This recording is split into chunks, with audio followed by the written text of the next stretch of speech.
All right, well, thanks everyone for joining me. So grateful. When my dad passed, I said that I was going to do a class in his honor, and this is it. Part of what we're going to be doing, and I just wanted to give a background to some ideas that came to me at the time. You know, I had a really interesting experience in the summer on a whim. I wasn't feeling well, and I just said, you know, I think I need a break. I was exhausted, and I went home to South Africa for the whole of August.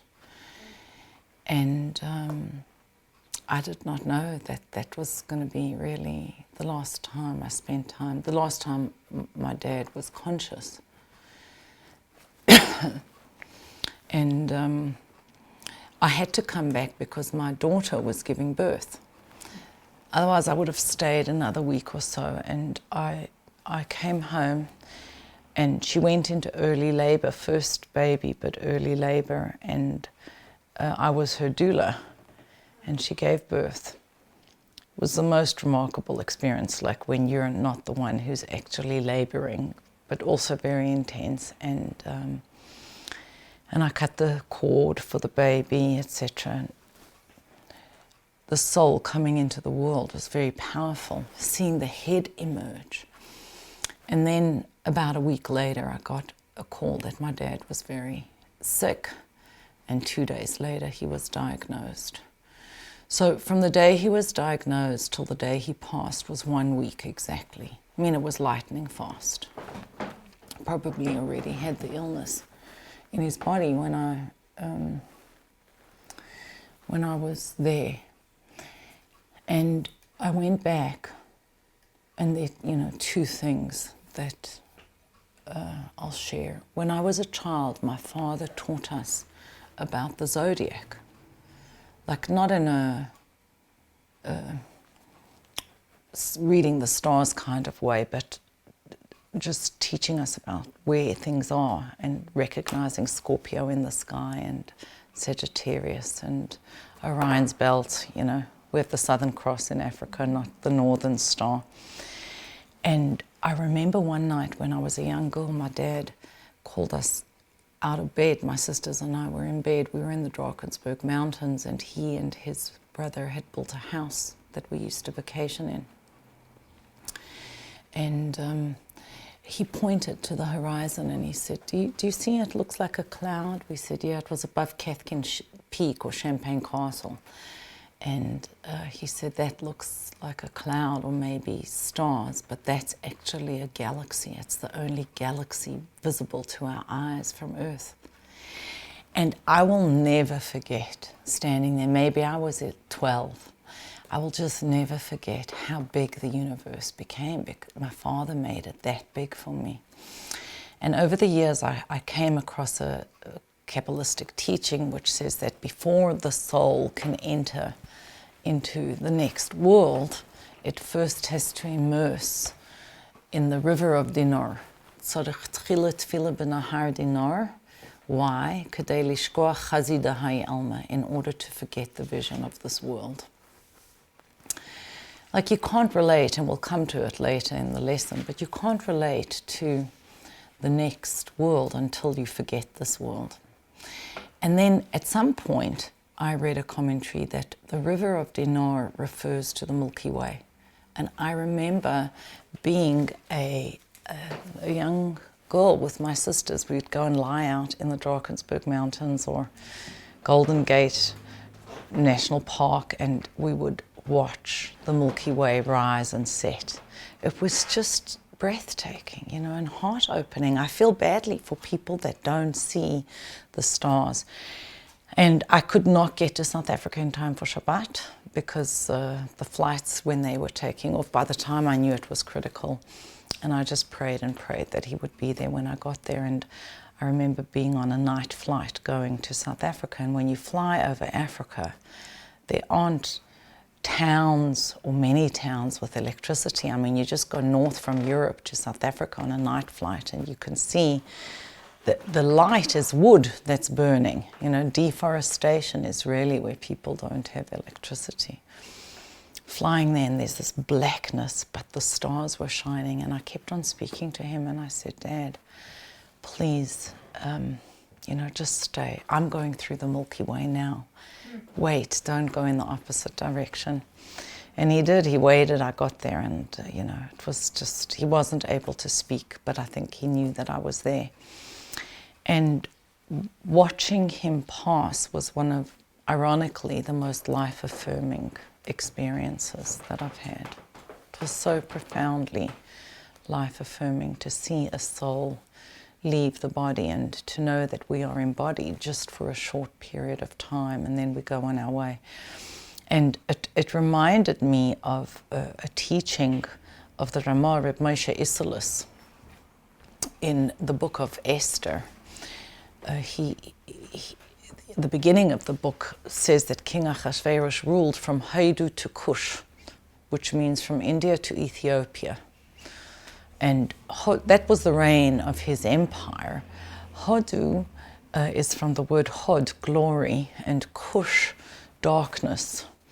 So he says there is an opinion, there's a debate in the Talmud between Rav and Shmuel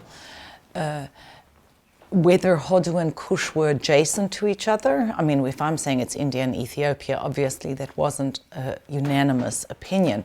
One says that they were adjacent and one says that they were at opposite ends of the kingdom. It's like saying you rule over this country like two states that are adjacent, let's say New York and New Jersey, or the president of this country has rule over the country as he does between Vermont and California. So they both convey a different kind of rule. One is like that it's very vast, and the other one is it's very tight. So the Ramah is writing in his commentary on the book of Esther, it's called Mechir Yayin.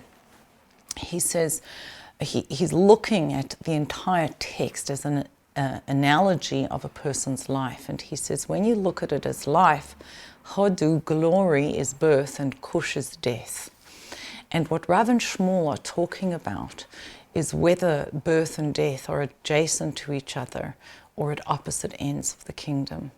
It's quite a fascinating image, isn't it? And if you say they're at opposite ends of the kingdom, you're saying that it's like you're born and 70, 80, 90 years later you leave, so they're at opposite ends.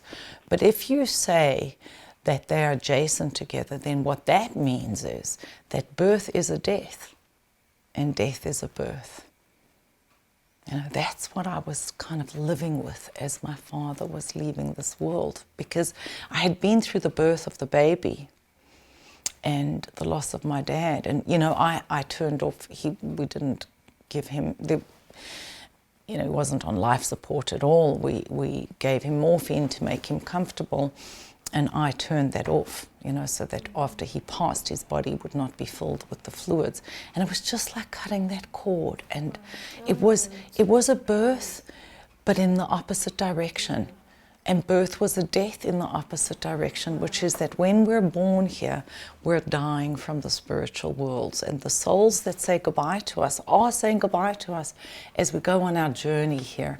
And when we say goodbye to someone here, there are souls that are welcoming them there in the next world.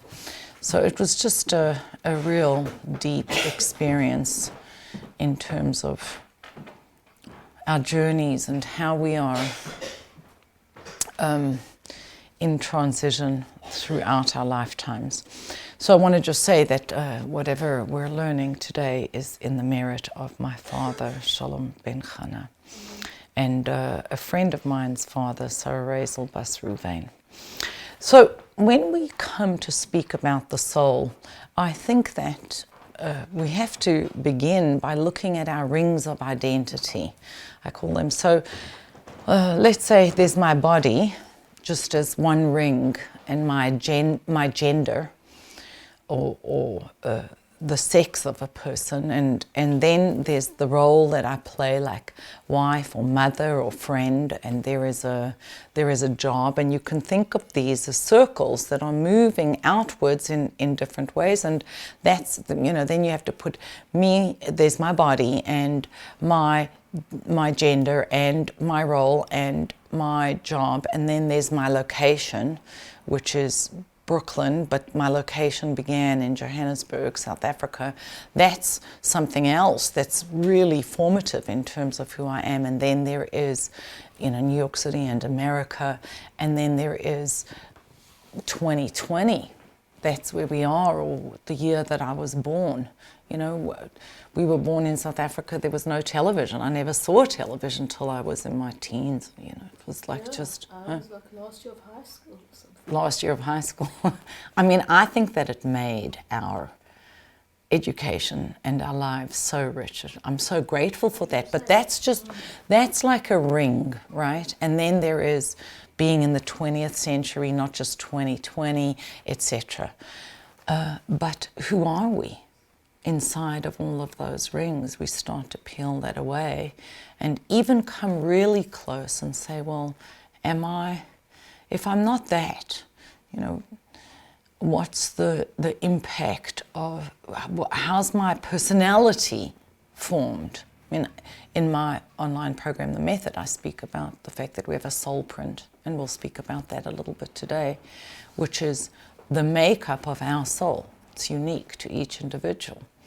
And then there is the DNA, and then that's nature. You're not going to do much about that, not your soul print and not your nature. But you can do a lot about your nurture, and you can also say, I'm not limited or bound by my nature. But nurture would be what's the home I grew up in, and what was the culture that I grew up in. But when we take all of that away, the era that we live in and the culture and all the way down, take away my job and take away my role and take away everything. Well, am I my feelings? Am I my thoughts? Can't be, because I'm the constant that is there through all of those feelings, and my thoughts can change, but I'm there, right? As the Baal Shem Tov says, a person is to be found where their thoughts are. Really deep, it's close to the essence of who we are, but it isn't the essence of who we are. So who is that? And actually there's an interesting story that is told about the Alter Rebbe, the first Chabad Rebbe. He had a grandson that he had a very intimate relationship with. His name was Menachem Mendel. He's known as the Tzemach Tzedek, the third Chabad Rebbe. And the Tzemach Tzedek's mother gave her life so that the Alter Rebbe would stay alive. She was like an exchange for him because she believed in his vision and his teachings, and she wanted that to be accessible to the world. And so there was a battle between her and her father, but she gave her life, and he lived, the Alter Rebbe lived, but she had this infant baby. Anyway, so this is the little boy that I'm talking about, that he was sitting on the lap of his father, and then his father said to him, "Where's Zayda?" So I think he pointed at the beard, and his Zayda said, "That's not Zayda, that's my beard." So then he pointed at his head. He said, "That's not Zayda, that's my head." Again, like we're speaking about these rings of identity.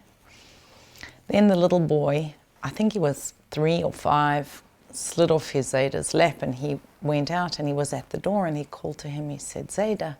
And the Rebbe turned to him and he said, "There's Zayda," right? Which is a very profound understanding for a little boy to have, right? Mm-hmm. On Shmot, the Torah portion of Shmot, we are taught that the name of a person embodies a contradiction. It's only needed when there's someone else. And one of the ways to master ourselves is to name our parts, because then you can talk about them, and once you can name something, you can master it. That is magic. Abracadabra means abarekadaber. I create as I speak. So you've got the name for the other, even if it's the internal other, right? It's like access to a part of myself by naming that part. But certainly when we're speaking about interpersonal relationships, there's this idea that I am interacting with others. And so I have a name. At the same time, the name is going to wake up the essence of the person. You know, if someone is unconscious and you call their name, that's bringing the consciousness to this back to the individual. So this young child understood something. You know, by calling the name, I can activate you, and you are inside there, which is amazing.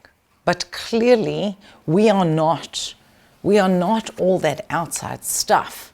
You know, there's a beautiful story that the author puts in this course. He says that the students of Reb Zusha of Anipoli heard him one night speaking, Zusha, Zusha, where are you, where are you? And they looked inside and they saw that he was alone, and they thought something happened. They went inside and they said, you know, Reb Zusha, what's the problem? What's happening? You right here.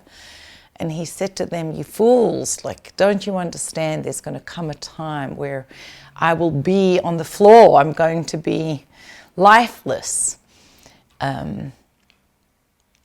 But you won't see me. And you'll call, Zusha, Zusha, where are you? He says, the Zusha you'll be looking for then, I'm looking for right now. Yeah. So profound. Like, let's start looking for ourselves right now. So, there is a beautiful text. I'm going to turn the phone on in a minute just because I wanted to bring some additional texts to explain it. But this is from Rabbi Shimon Bar Yochai. He's known as the Rashbi. And he was the author of the body. And he says as follows. He quotes Eov. Eov says, Ur basar talbisheni. You have clothed me in skin and flesh. So what does that mean?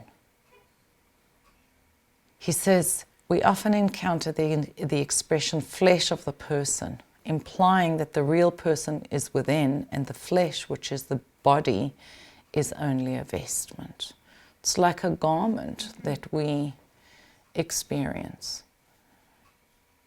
I had an interesting experience. When we bought this house, I was going up those stairs, and we had lived in this tiny little apartment for many years, and I was so happy to be in the house. But that summer all my kids went away to summer camp, and the house was so empty. It was like a body, but a big body that I was living in, you know. And as I went up the stairs, there was this idea of moving through the body, and I thought, just as I'll leave the house, you know, one day, my body is also a house, and I'm going to leave it. We're just kind of dwelling in it for a short while. There's a different expression, which is that the body is called the skin of a snake. Now, it's also described as a temple. They're beautiful analogies, both of them. I mean, the one isn't so comfortable, but just as a snake sheds its skin, so too do we shed our body at a certain point. And that's what Zusha's saying. Like, you know, the me you'll be looking for then is the one I'm looking for now, who inhabits this body, this home of flesh, or the skin of the snake, or the temple, in a very affirming way of the soul. All right, so we're going to have a little discussion here, which is, in 3 words or less, describe the soul. Because we're saying the body is not me, right? The soul is me, that is inside of all of those different rings of identity. So what is the soul? The image that's given in mystical teachings is not of a mirror shattering, because there's something of breaking there, but of a fire and the flames, right? Each individual flame is a part of that fire. You know, here they have, but I think that both of those are very on point. Life, higher mind, energy, breath, which is interesting because in Hebrew there are two words, and you find it in, I think in most languages, that etymologically there's a relationship between soul and breath. Like in English you say spirit, right? And inspire, it comes, inspire and spirit, it comes from breath. And when the soul leaves the body, it leaves in its last breath. Yeah, in a way. yeah. It's just remarkable, that last breath of seeing it's going out. You know that I grew up in South Africa, and Chris Barnard did the first heart transplant there. To do a human-to-human transplant, as opposed to animal to animal or animal to human, they had to change the definition of death, because death was always with the heart, and the heart was always with breath. So they needed to make the definition brain. So you could be brain dead, and then you could cut out the person's heart in order to be able. They needed the heart. They needed the heart to do the transplant, right? The heart couldn't stop functioning. That's yeah. very interesting. So that's where when the definition of death actually changed. But death was always with breath, and in Hebrew, life was always with breath. And in Hebrew, you find one aspect or dimension of the soul is called ruach, which is wind or spirit, and the other is neshama, which is breath, neshima. Right? The other things here, God. Is the soul God? No. We can say it's a part of God, but it is not God. And the mystics teach us he is the space of the world, but the world is not his space, right? So God is the container of the entire reality of everything, but the world is not God, right? Eternal self, interesting. Light. Why do we associate light with the soul, spirit, freedom? Look, they had some ideas here that to me are aspects, ways that my soul manifests, like love, peace, joy, freedom. You could be a soul that's imprisoned, and you could be a soul that's free, but that's not actually the soul. So what we're going to do is first begin with a teaching from the Rambam, who is a medieval philosopher, more of a rationalist, and then we'll come to a mystical definition of what the soul is. And the Rambam says as follows: the soul of all flesh is the design that God gave it. Now, I think that is just so remarkable too. He uses the word surah. Surah is like a creation? L'tzayer is to paint, and surah is form. When we speak about levels of the soul or creation, there's bria, yetzira, and asiya. There's creation, formation, and then action. So it's speaking about bringing something from abstraction to a tangible way of relating to it. When the Rambam says that the soul is the design that God gave it, he actually says nefesh kol basar, not nefesh kol adam, the soul of all flesh. And I think that it's very broad. He makes it specific about a person, but every living thing has a soul, meaning that it is its design. This is the design of this thing, which is, think about coding, right? Well, think about a word. So there is such a thing as a heart. And then you can say the word heart, and then there are letters that make up the word heart, and that applies in many languages. But the letters are not the word, and the word is not the thing, right? When we speak about... Oh, it's symbolic. Everything's symbolic. There's always the very deep idea, the source that is at the very back of something. Like when he's saying it's the design of something, it's the deep idea or the deepest idea that leads to the particular formation. You know, there's a woman, what's her name? I wrote it down. Rochelle Gelman. She wrote a fascinating...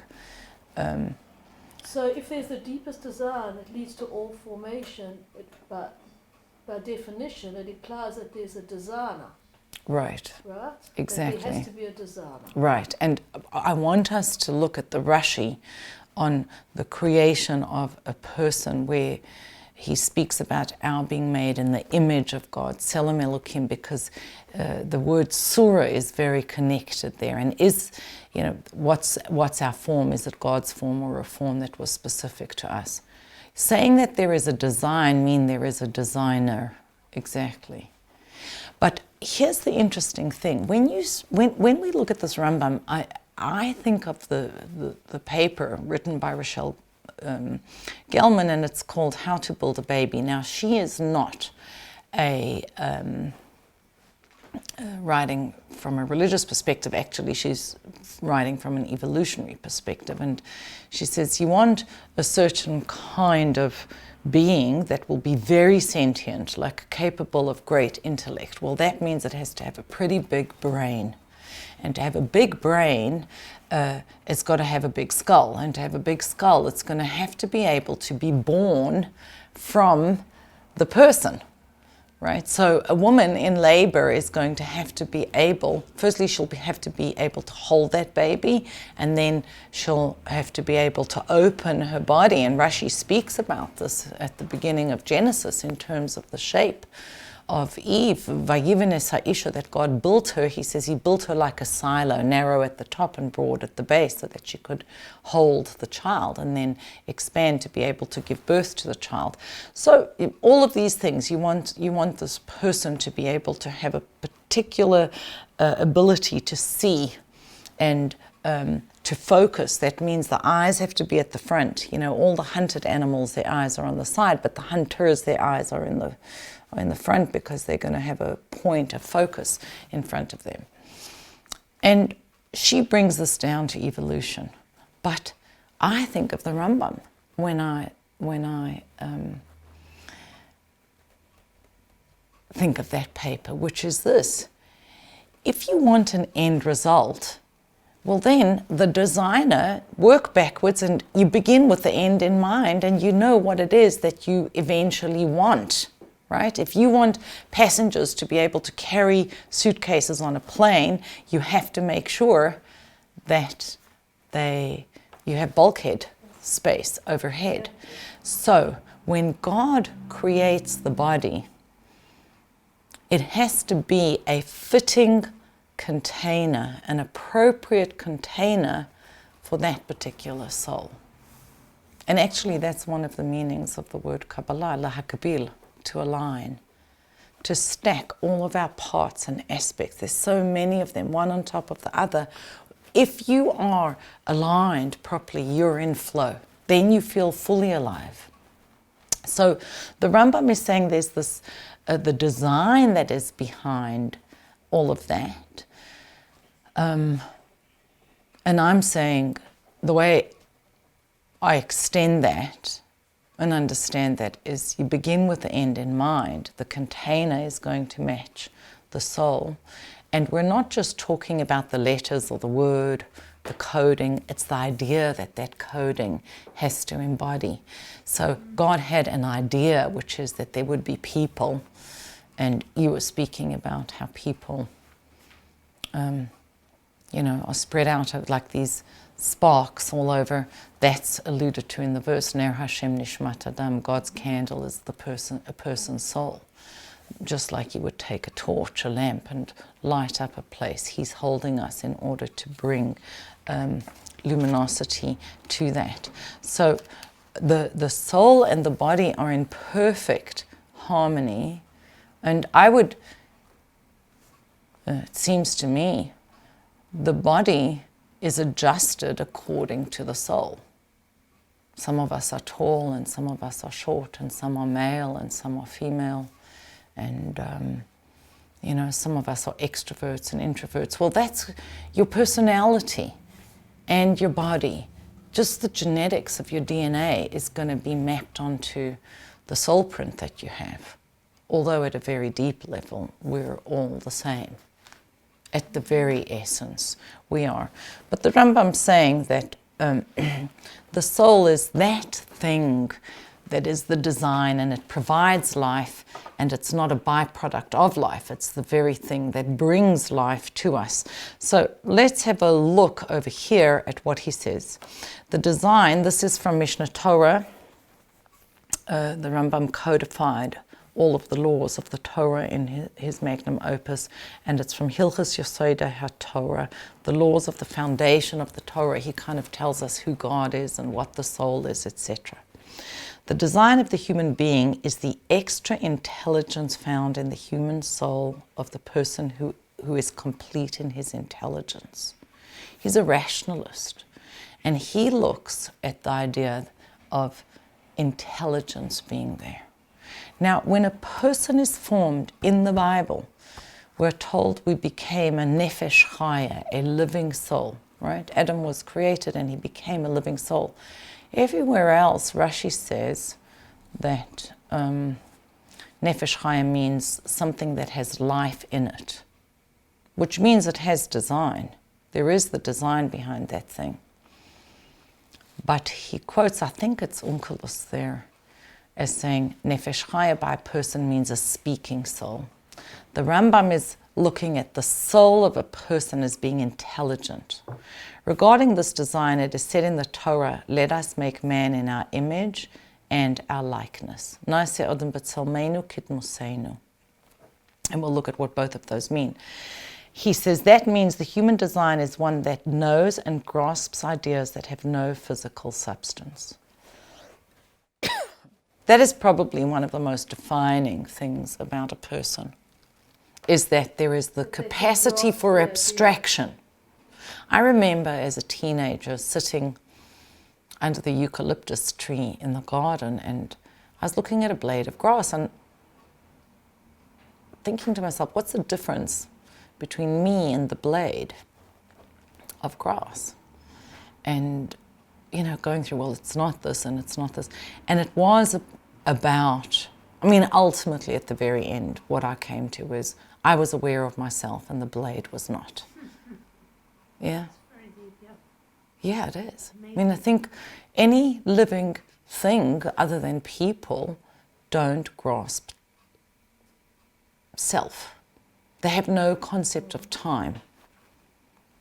So if you don't have concept of time, animals can communicate, but they can't communicate about their communication. And if you can't do that, you can't think about yesterday and tomorrow, you can't plan for the future, then you don't have the capacity to know God. So with this, when he says you can grasp abstractions, it means that you can also know God. Thus, the human soul does not refer to the physical organs of the body, such as the mouth, nose, and other organs, nor does it refer to the basic vital soul that is found in every animate creature, which eats and drinks and reproduces and feels and thinks. As I said, an animal can't think about thinking, but it can think in some way, like I should go there, or we should hunker down over here, there's no water, let's move. You can say it's instinctual, right? But there isn't the capacity for self-reflection. Everything has the design of the vital soul, but not of this intelligent or godly soul. The form of the human soul is this intelligence and ability to grasp the abstract. And then he says, the human soul comes from God in heaven. Therefore, when the body, which is composed of the elements, decomposes and the vital soul is lost, since it is only found together with the body, which it needs for all its actions, the soul is not cut off. For it does not need the vital soul for its actions. Rather, it knows and grasps intelligence which is not physical. It knows the Creator of all, and it endures forever. He's telling us something else there, that it endures forever, and it is not like the vital soul which is in our blood, connected to our physical existence. It's metaphysical, and it endures forever. And then he concludes, this is what King Solomon said in his wisdom, the dust returns to the earth as it was, and the spirit returns to God who gave it. That's from Koheles, from Ecclesiastes. So the Rambam is telling us 4 things about the soul. One is that it's capable of understanding abstraction or things that are not physical, and we're connecting that to time and self-consciousness. I mean, that's what really happened in the fall. I guess before we ate from the tree, we didn't know we were naked. We were, but we didn't know because we weren't self-conscious. There was no awareness, right? And because it's capable of abstraction, we can know God. And then it is metaphysical. It's not connected to the vital signs of the body. And the last thing is that it's eternal. You know, the Rebbe has such a beautiful teaching. He says the body grows tired, the soul does not. The body grows ill, the soul does not. The body dies, the soul does not. So profound to think about the fact that our soul doesn't get tired. Right. You know, if we're feeling ennui and existential angst, it's really because of external aspects of who we are. Doesn't age. Yeah, it doesn't age. It is brought to completion through embodiment, but it doesn't age, right? So we could say that the soul is something that is from God. Life is the process of the soul engaging with the body and being further and further embodied. Now, it's not part of the actual course, but I did want to just read something which I think is just amazing. When we speak about the introduction of a person, there are 2 accounts in Genesis. One is in chapter 1, verse 26, and one is in chapter 2, verse 18, I think it begins. But 26 is the numerical value of God's name, the tetragrammaton, a yud and then a hey, and then a vav and then a hey. And actually, that describes the body, a person's body. The head is like a yud, and the hey are the arms, and the vav is the torso, and then the hey are the legs. And we find that coming up in numerous places in our body, and it also speaks about how we came into being. So it's significant that that first account that says we're going to be made in God's image is in verse 26 of the first chapter, I think. And God said, "Let us make man in our image after our likeness." Okay, I'm just looking at the first part of the verse. Nase Adam b'tzalmeinu, in our tselem, our image, kidmuseinu, after our likeness. And Rashi there says, b'tzalmeinu b'tfus shelanu, in our form. Similar kind of idea to the Rambam about design. When you look at the next, and then he says, Kidmuseinu, Rashi says, is lahavinu lahaskil, to understand and to be able to discern. Just like the Rambam, that there's something about a person which is, I have understanding. When we look at the differences between people and animals, one of the things we see is a person can look upwards. Animals face downwards, but a person, we're built standing upright, and the head is looking upright, and then we can raise the head to look heavenward. Look at the next verse. It says, God created man in his image. In the image of God, he created him. Male and female, he created them. 3 things that we're being told here. But when it says God created, Es ha'adam b'tzalmoi, he created the man in his image. Who does his refer to? One is, it could be in the image of God. The other is, it could be in the image of the person. And that's what Rashi says. God created him in his image, that's his opinion, in the form that was made for him. B'tfus ha'asui loi, in the form that was created for him. That shows how unique we all in are. his, like in his own image. Yeah, look, listen to this. It's so intimate. Yeah. Everything else was created with a command, whereas man was created with the hands of God. As it is written, and you placed your hand upon me. Man was made with a die. That's what it says in English, but really it says in Hebrew, chosim, which is like a seal. I guess they're thinking of a casting die, you know, where you would smelt the metal and put it into the mold, like a coin, which is made by means of a die. And he brings the French for coin.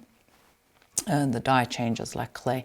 So there's this idea that the tselem, the form, was made for a person. But Tsalmei, his image, is not talking here about the image of God, but the image that was prepared for the individual. And that's why I was speaking about this Rochelle Gellman article, which is saying both the body and the soul that is in the body, with its adjustments, the way it travels down into the world, is all in accordance with this original design. And then Rashi says, "B'tselem Elokim bara oisoi," he created him in the image of God. And then he says it explains to you that the image that was prepared for him, the person, was the image of the likeness of his creator. So I just find this Rashi like fascinating when we're looking at these layers. It's like nesting dolls. You know, there's the outer, when we speak about the rings of our identity, so there's your body, and the body was created as the perfect body to hold your form, which is the design, the soul, that intelligent soul that is there to be able, created in a way that it could recognize the original image, the original idea or design, which is the creator after which it is all modeled. So that's the Rambam. Then there is a definition of the soul that the Arizal, Rabbi Yitzchak Luria, brings in Likutei Torah, which is a much more mystical way of understanding. But I think that, you know, as we go through this, we see how all of these, if we're using the analogy of nesting dolls, fit into each other. He says, "Ki haneshama chelek Elokai mimal." The soul is a part of God from above. Or you could say the soul is a part of God above. V'hi misavet tomid la'alois el beis avia. And it constantly desires to rise up to its father's house. Now, the Alter Rebbe in Tanya discusses this in chapter 18 in a very profound way. He brings the analogy of a flame, that if you light a match and you hold a bigger fire, let's say a candle with numerous wicks above it, the flame will jump up and come to be united with the bigger fire, because the flame wants to be united with its source, and that's how the soul operates. It's what makes us all so crazy, right? We're here in the sheath of the body, which is compared to a skin of a snake, but the soul is yearning, because however limited our consciousness becomes, there is always that memory of the Father's house, Beis Avia. The Bayis is the feminine principle, and the Avia is the masculine, the Father, the masculine principle, wanting to go back to the highest roots of our soul. So, what we're speaking about is that there is the soul inside the body, and that is the real I, that is the true I. The body is the container, the house, and all the other things. But the soul is really coming back to that original design that is a reflection of the Creator himself, and it is a spark of God. This teaching of the Arizal, that the soul, the Neshama is Chelek Elokai Mimal, is profound, because what he's saying is that the soul is a part of the creator, not the creation. That's very different. Your body, or even the vital soul, you could say, is creation, but the core of who we are, no, the soul, the vital soul is also soul, but what we're talking about as the soul is that thing that is at the very essence and root of the design of a person. All right, so the extension of this, or let's say a source text that can help us to explore this idea of the result, that we're part of the creator and not the creation, has got to do with Genesis and God breathing into us. As we said at the beginning, all languages reflect this correlation between breath and the soul. So in Genesis chapter 2 verse 7 we read, Vayitzer Hashem Elokim es ha'adam ofer min ha'adama. God formed the person from soil of the earth. And then Vayipach ba'apav nishmas chayim. And he breathed into him a breath of life. Vayehi ha'adam lenefesh chaya. The man became a living soul.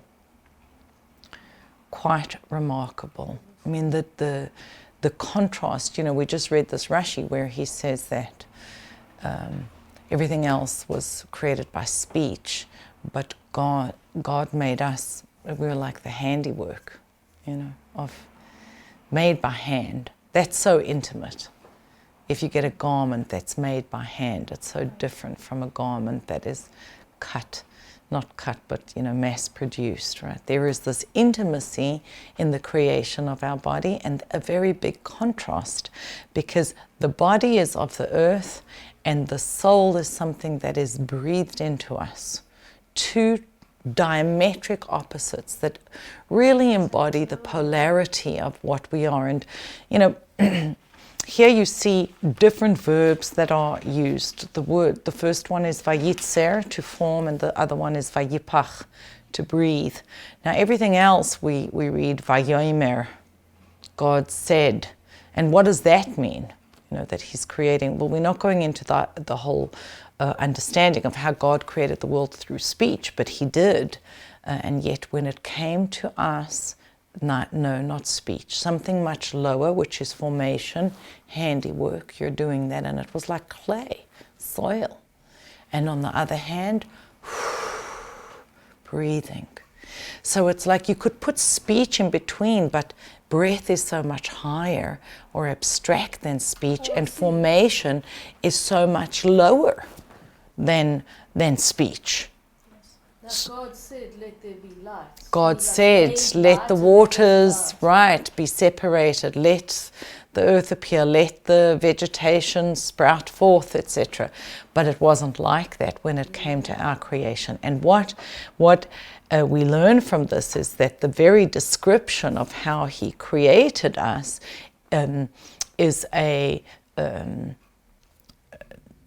provides an analysis for how we operate. Look, a person in Hebrew is called Ben Adam.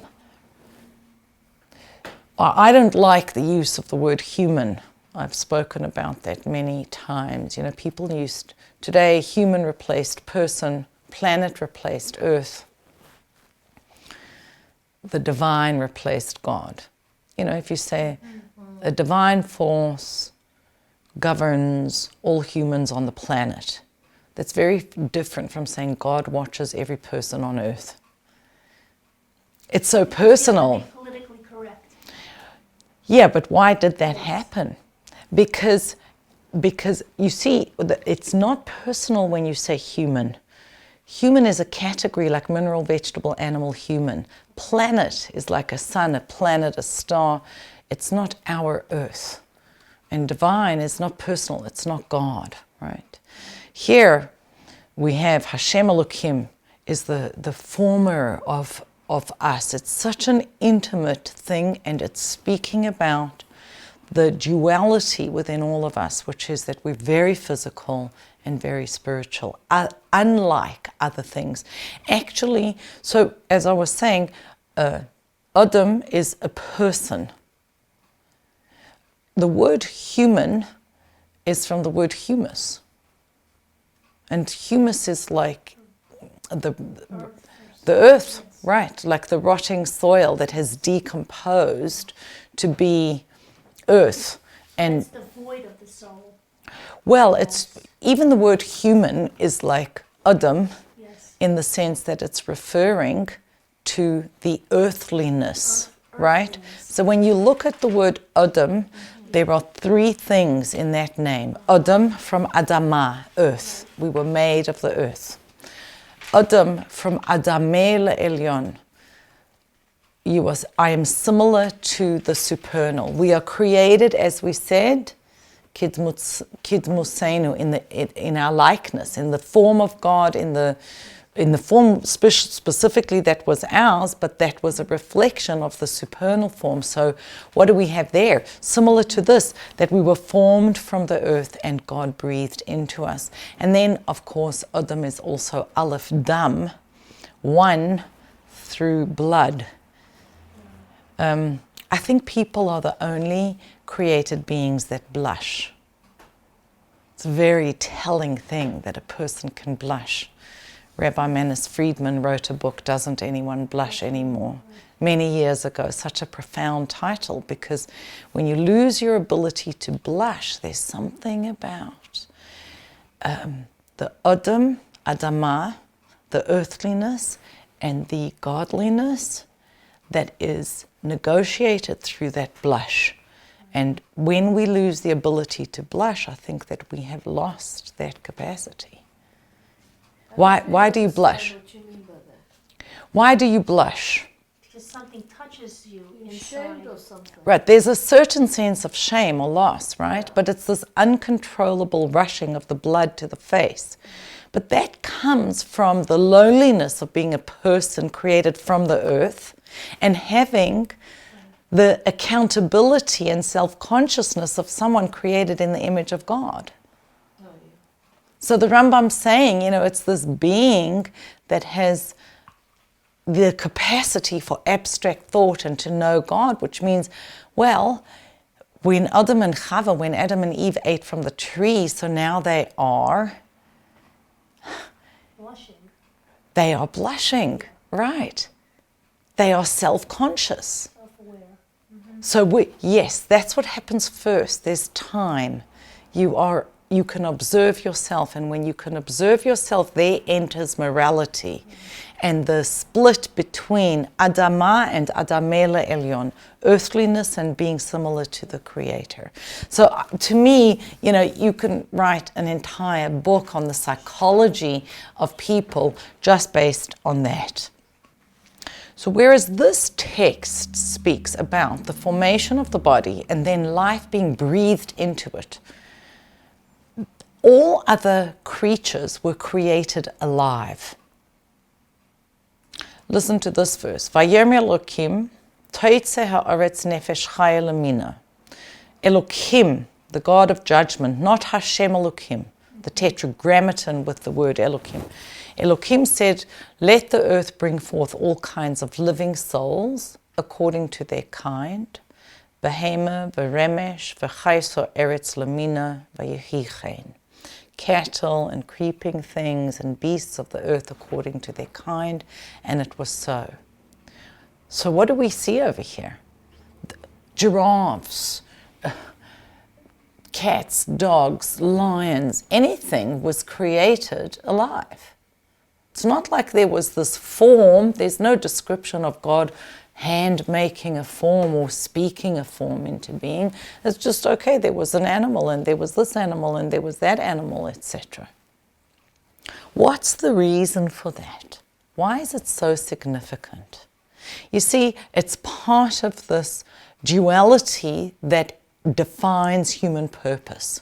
In Ethics of Our Fathers, we are told, you are born against your will you are born, against your will you live, against your will you die, and against your will you are destined to give an accounting before God. Now listen to what the Alter Rebbe says on this. The human body was created from the lowest element, the inanimate. So there was a moment where there was no life there. It was inanimate, soil, mineral. The reason for this is that the human carries out the ultimate purpose of creation. This purpose is the elevation of sparks of godliness that have descended into our world. We achieve this elevation through utilizing the various aspects of this world, for example, eating food and wearing clothes. And then the person serves God, and this service is made possible through the material objects of this world. In order to lift something properly, one needs to place the grip below the entire object. We see this clearly with the lever, which is placed totally under the object one wishes to lift. So too, the material that God used to create a person was of the lowest form, so that man could successfully lift it back to its source. So the purpose is in that account of how we were created, formed from the soil and breath of life breathed into us. Now, we had to have both because we want to be able to elevate the physical. We could never elevate the physical. It's similar to the analogy that is given, why did not God not give the Torah to the angels? The angels could not elevate the physical universe. And that's the purpose. You had to bring the lever down to the very... Because they're already elevated. Yes, they're elevated and they don't relate to physical things. Like there's a beautiful teaching that when God was going to give the Torah, the angels said, what are you giving it to? A person, Basar V'dam, like give it to us. And God says to Moses, answer them. So he says, it says in the Torah, I am God who took you out of Egypt. Were you there? Don't have other gods. Don't have gods other than me. Although that's not how Rashi translates it, but don't worship idols. Don't have foreign gods. Do you have foreign gods? Don't swear in vain. Do you have courts? Don't give false testimony. Honor your parents. Do you have parents? Don't commit adultery. Is there marriage amongst you? Don't steal. Is there theft amongst you? And he goes through all of the 10 commandments, and God says, you argued well, you get the Torah, not the angels. But, part of what he's saying there is the entire purpose of the Torah is to elevate this humus. So give it to the human.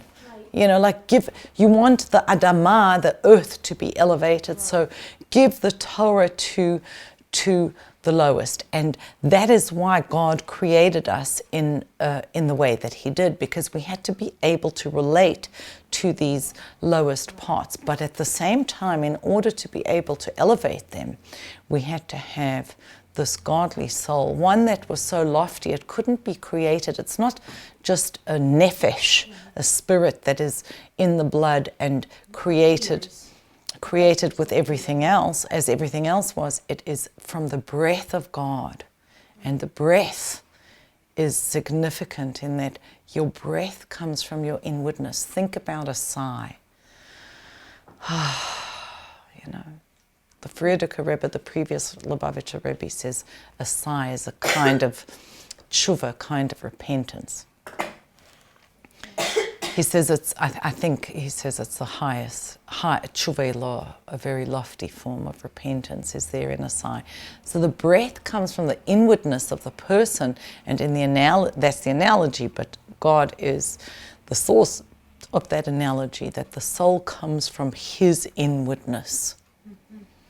And we have these two aspects so that we can fulfill our mission, which is to elevate the material, but it has to be done with the sentient being, with the mindfulness that we bring because we are created in the image of God. And it's really interesting to bring in at this point, the soul goes through many descents, and next time we'll speak about the personality, how the personality of a soul emerges, or I'm not sure We'll see if we have time next time. But the soul, as it travels down through the spiritual worlds, goes through many dimensions and limitations and restrictions. And one of the reasons that is given, it has to go through the world of Atzilus and Bria, Yetzira, Asir. Emanation, formation, creation, formation, and action is because the soul has to be able to elevate the world through all of those levels. If you just came in directly, then you wouldn't be able to know the process of how to bring something back up to its source. Or King Solomon says, I have placed the world in their heart. And I saw a beautiful explanation that the entire world is in our heart. You've got everything, the deep sea vents, the Milky Way, the stars, the animals. Why? Because if I'm to have an impact on anything in the universe, I have to have it within me. So in the fibers of my physical being and in the journey of my soul are all these levels and layers in creation, and then I am able to bring it back up to its source. All right. One last thing before we do a closing exercise is a way of understanding the soul. I mean, now that we looked at the soul as, or the person, a living person is body and breath, this divine breath. The soul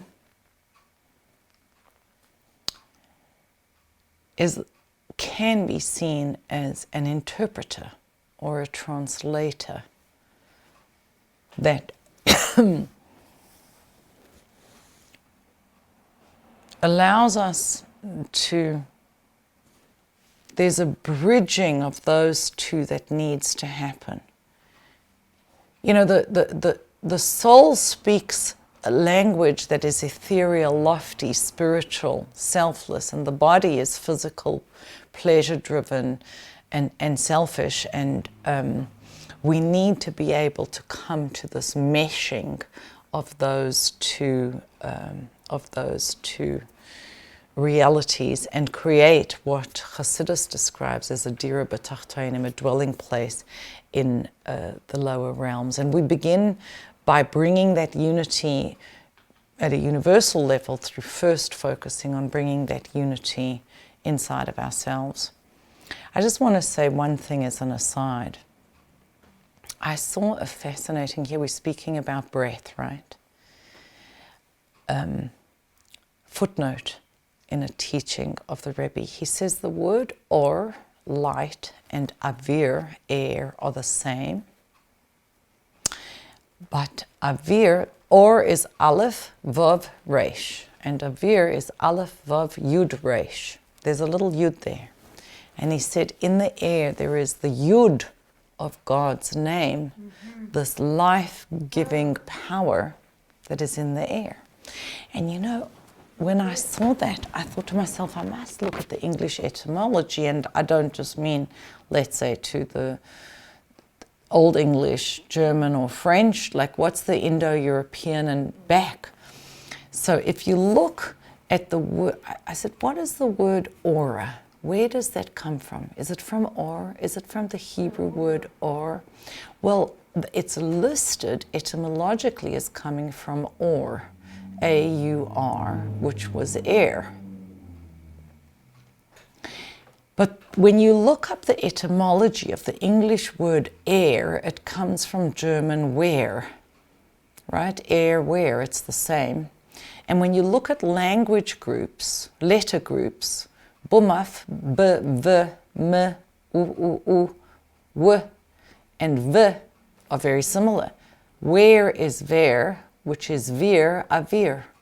I was like, wow, you know, we're looking, when you look at the Hebrew, you can see how it is traced in the language that we speak, that the light and the air and the breath of our life are connected, or as we said, you know, even just the word inspiration is, we were inspired by divine breath. And it is being cognizant of that, remembering. The Baal Shem Tov says memory is the key to redemption. Being able to remember, I am the soul that is inhabiting the body. It, you know, what's that expression that we are spiritual beings having a physical experience as opposed to physical beings who have moments of spirituality? Well, if you look at the definition of what a person is, we are both. We are the body and we are the soul as a person alive on earth, but the soul is something that precedes that. I want to conclude by doing a meditation.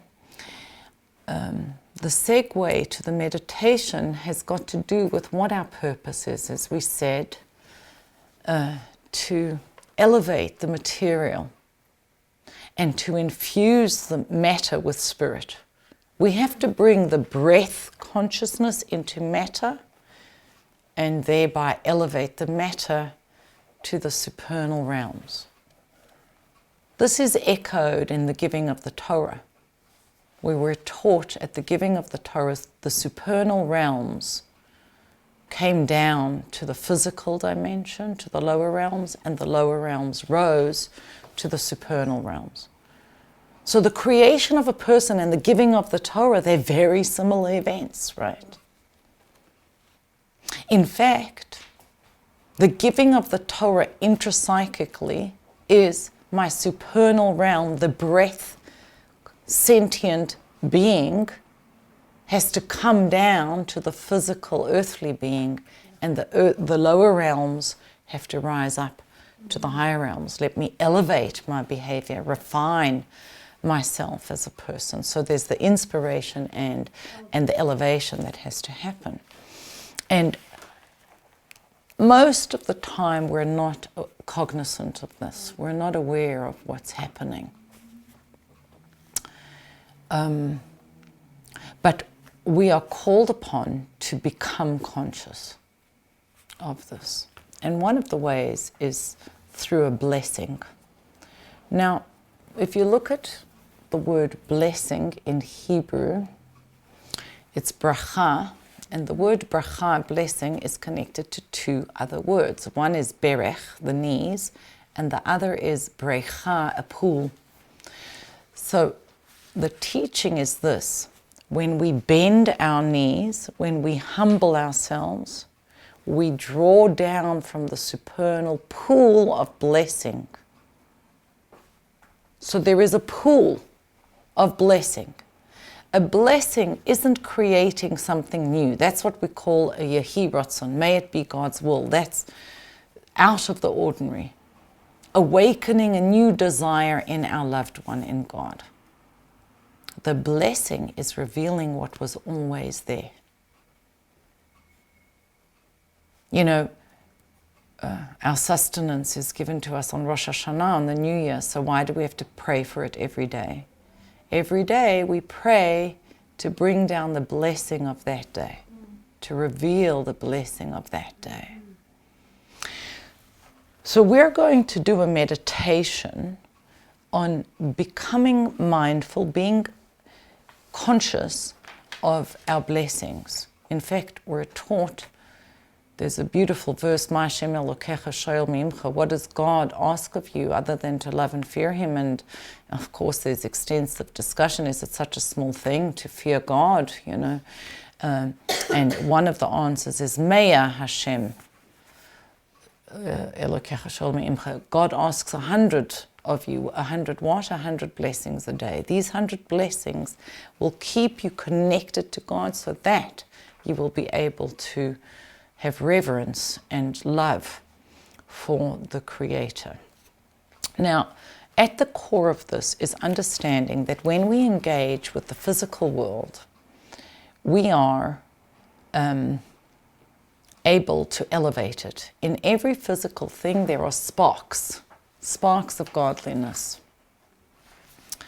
And when we say a blessing, we extract or release the sparks of godliness from that substance. The legal, halachic source of a blessing is that on the one hand we are told, Lashem ha'aretz umloyai, the earth and everything in it belongs to God. And on the other hand we are told that God gave us the world, right? And how do we reconcile those two verses, that it was given to us and that it is His? And the answer is you acquire things through a blessing. So when we say a blessing on something, we are actually acquiring the use of that thing, an apple, or I have cashew nuts on the table. That's where they come in, right? It's a fruit. I was in South America and I ate a caju. Caju is the fruit that this nut comes from. It was the most delicious fruit I've ever eaten in my life. South America? That was, I think, in Brazil. It was quite astonishing, right? So, our work is to engage with the physical world and elevate it, but we need to have intention. The word for intention is in Hebrew is kavanah, and the word for direction is kivun. So the direction you go in is based on the intention that you set. Now, two things are necessary. The fact that it will be permissible, because you could have all the intention to elevate the sparks in shellfish, but you'll never elevate anything because those sparks, that food is called asur, forbidden from the word ne'esar, chained, it's bound. You cannot elevate the sparks of something that is forbidden. On the other hand, if it is permitted, you want to have kavanah, intention, and that is in your blessings, to be able to truly extract those sparks and elevate them. So listen to this teaching. It's from the Tanya chapter 7, where the Alter Rebbe is speaking about the animal soul and our engagement with the physical world. He says, if one eats fat beef and drinks spiced wine, not out of physical desire, but in order to broaden the mind for the service of God and for His Torah, as Rava said, wine and fragrance make my mind more receptive, or in order to fulfill the commandment to enjoy the Sabbath and the festivals, then the vitality of the meat and the wine ascends to God like a burnt offering and sacrifice. Meaning that the spark of godliness contained in that food is absorbed into sanctity. Now, we think... If you can use it, you can use stuff like alcohol if you're using it to elevate your soul. Right. It's a very fine line. It's a fine line, and most of the time I think we kid ourselves. It's not so easy to have your cake and eat it. Yeah, you know? Like we say, I'm eating this to serve God. Let's say on Shabbat, I'm eating this because Shabbos is called oneg, delight.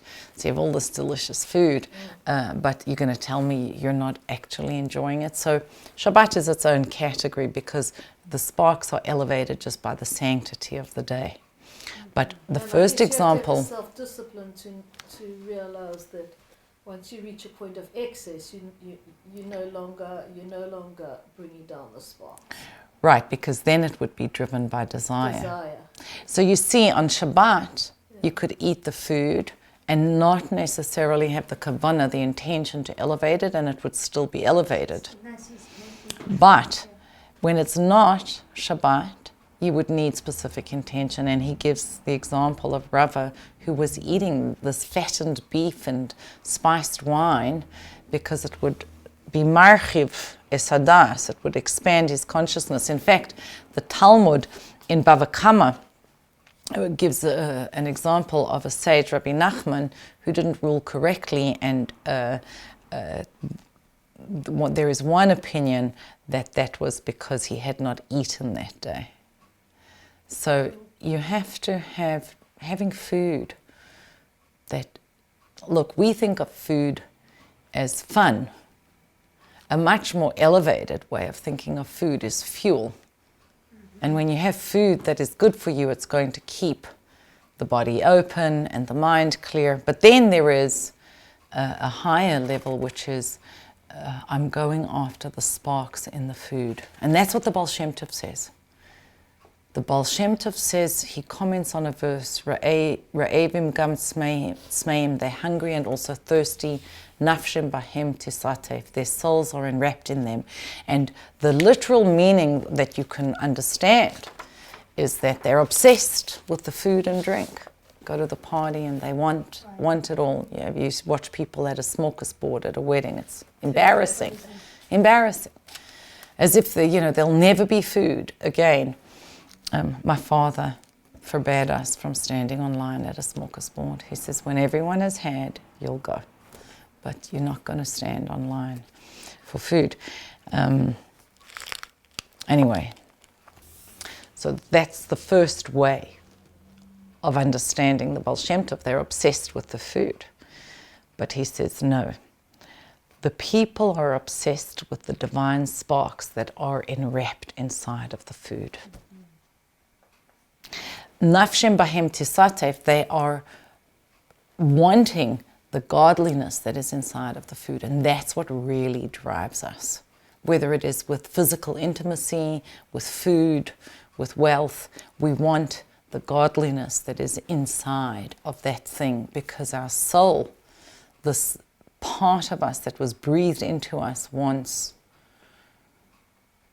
to elevate the lowest worlds. So bringing this to conscious experience, what we have over here is the words are the words of a blessing that would be for water. I didn't think we should do it on water because I realized people would be drinking, and in order to say a blessing on water, you actually have to be thirsty. If you're not thirsty, you can't say a blessing on water. Really? Yeah. So you have to be thirsty, or your mouth has to be dry, something. So I figured we were all drinking, let's not do it on that. I brought some cashew nuts. And so the last words are going to be, if you look on the square, Borei Peri Ha'etz, where it says, Shehakol Nihiyah Bidvaro, Borei Peri Ha'etz, who creates the fruit of the tree. And I'll explain what that is. These are the words of the blessing. Baruch Atah Adoshem. We don't say Hashem's full name. We will when we say the actual blessing, Elokeinu Melech Ha'olam. Blessed are you, our God. Blessed are you, God, our God, King of the universe. And then here it's got Shehakol Nihiyah Bidvaro, by whose word all things came to be. Or we could say Borei Peri Ha'etz, which is what we're going to say.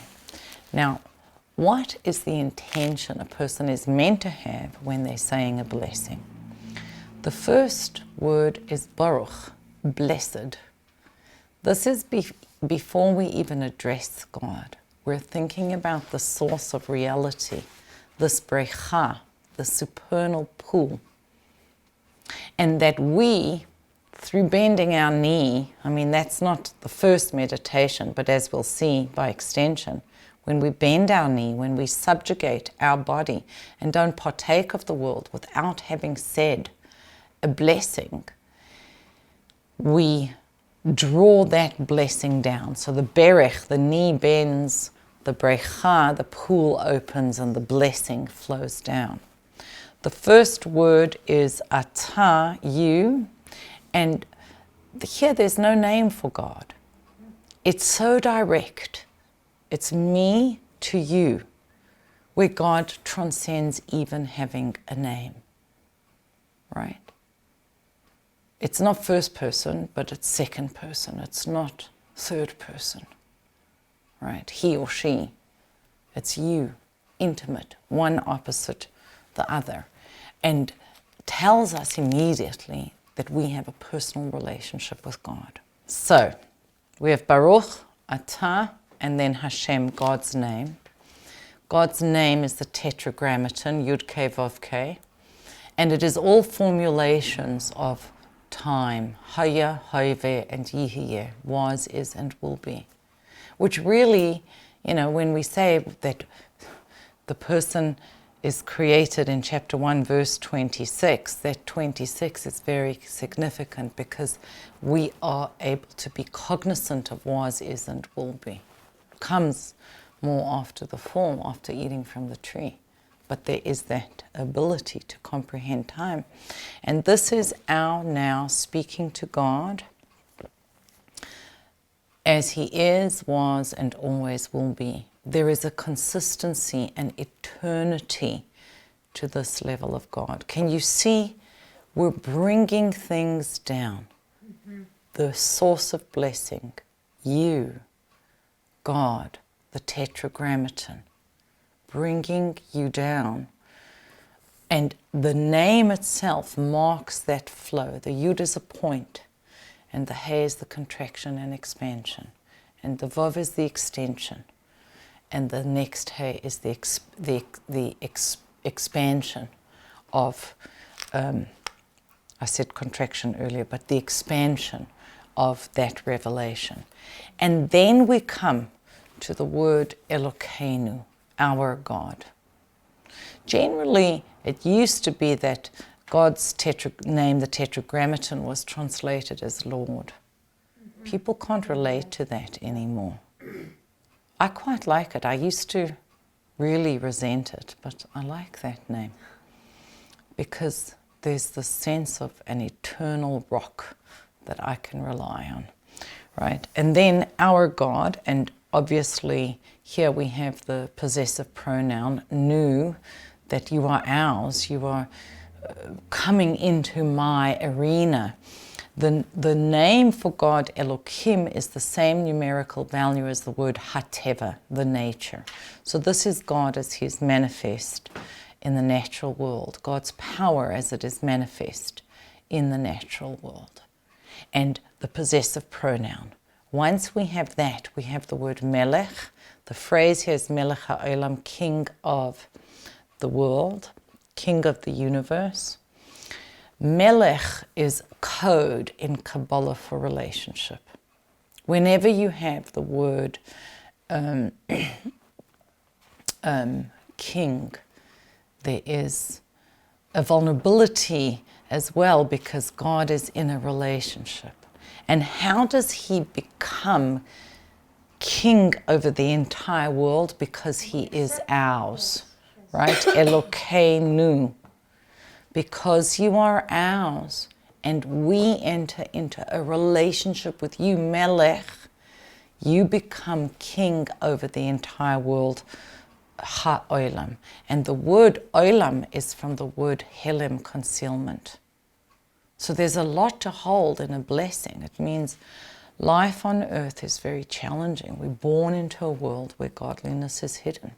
It's dark. And people struggle, they go through a lot.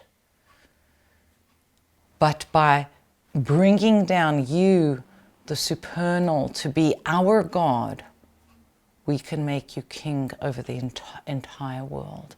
And then we enter into the real specific, which is not common to all blessings, which is the words, we'll say, Borei Peri Ha'etz, who created the fruit of the tree. All right, so let's try that and see. Take a cashew nut. All right, so let's give it to Hashem. All that being formed by His hands from the earth, and our soul breathed from His essence into us is for the purpose of elevating the physical. And we get to do that right now. So we're elevating the nut. Well, we're elevating the godly sparks that are hidden in the nut. Olam, Helem, right. And the intention is to be a spiritual hunter. Tzayid, a hunter. The word tzaddik comes from that word. The tzaddik, the righteous individual, hunts for sparks. So we have a moment of hunting for our sparks. Baruch atah Adonai Eloheinu melech ha'olam borei peri ha'etz. I learned that our teeth are like shrita knives. when you shecht meat, we're cutting into the food to extract the sparks. Okay, ladies, well, thank you. Thank you so much for joining me. Thank you so much. And should inspire us to do that work of really kind of being cognizant that I am the breath and I am the soil, the humus. Anyone want to ask a question? Yeah, that's a great question. So we're not just going through levels in the world. The way to elevate the world is through the study of Torah and the performance of mitzvahs. That's how we do it. Like, this blessing is unique. And Judaism is the only religion that says that you can transform matter through service. Everything else, every other religion looks at it as symbolic. But let's say this book has texts, holy texts. I can't put it on the floor.